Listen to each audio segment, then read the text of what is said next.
Hello Cancer and happy Aries season. I am doing readings for this whole season of Aries, focusing on how we can best meet our need for significance. Aries is on the axis between how we show up in relationships with our entire life. And this year we have an opportunity to really bring into balance and fulfillment meeting this need to be an individual, to be unique and special, to be seen, to be acknowledged for who we are as a unique and special person. And so there's nothing wrong with meeting the need for significance. It's actually absolutely important.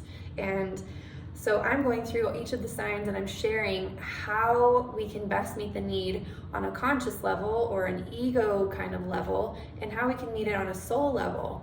And often we'll find that the signs spin their wheels in a certain area, always trying to get that significant feeling. And the remedy is on the opposite side of the equation. So I'm going to talk about both sides of the equation, and hopefully with the full moon and the sun conjunct Chiron next weekend, you will actually experience a tremendous healing around this wound this year. So Cancer, the need for significance for you is actually met on your connection and belonging axis. So let's talk about what that means.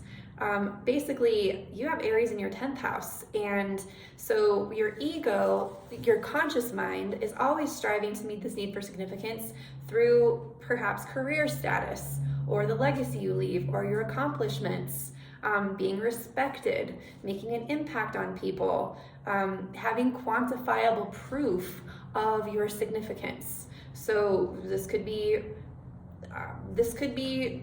seeking significance from the value that you add to the world.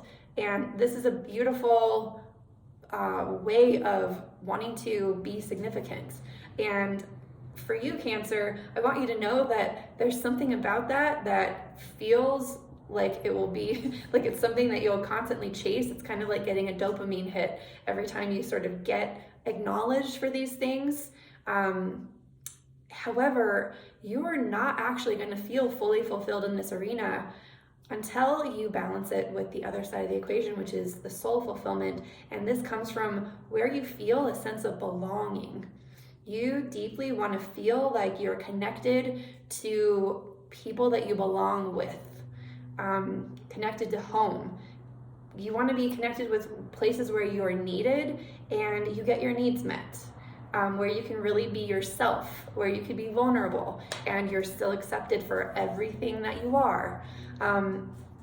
It's like sometimes when you're trying to meet this need externally in the outside world, there are parts of you, like your soul really wants you to feel like with all of the impact you're making, that's where you belong, that's where your connection is, that's how you're impacting. Your impact is going to make you feel like you belong to certain tribes or groups. And I want you to see how if you actually focused more on knowing that your sense of significance actually comes from the places you already belong, the people that already accept you, the people who you can already be yourself with, that thing is going to actually make the legacy and impact you create in the world even more fulfilling. It's like the difference between dopamine and oxytocin. Like, if you actually get the oxytocin from the people that you belong to, your home and the place where you're needed, that will actually fuel all the work that you do out in the world, all the impact, and you'll have plenty of energy out there. But make sure that you're kind of focusing on this axis this month, because it could be a strong axis where you really want to just keep focusing on the external world to try and get that sense of belonging. And it's not really including all of the other people that you already belong to. So there's beautiful healing available next weekend, and it'll kind of set off this whole new experience of Aries season that'll last all the way till the 20th of April. So I am going to now I'm going to pull a card for you. I'm pulling animal cards for each of the signs.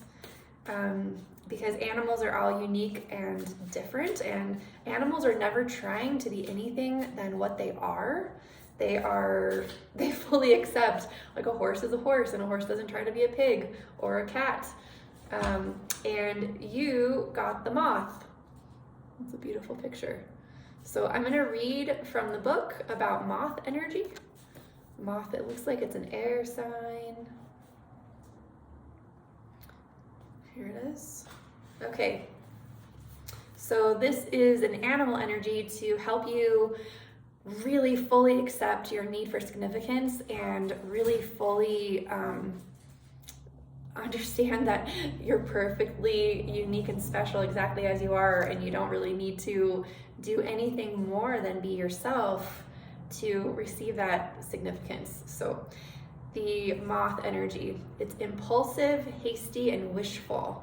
The moth is sure the grass is greener on the other side. Moth energy is at play when we're attracted to easy solutions or anything shiny and new. This can lead to unfinished projects, disappointment, or burnout. It is helpful to remind moth personalities that life is complex. No matter the illusion, no one is exempt from the trials and tribulations of this great journey. Practice seeing life as an infinite mystery rather than wishing it was easier or different.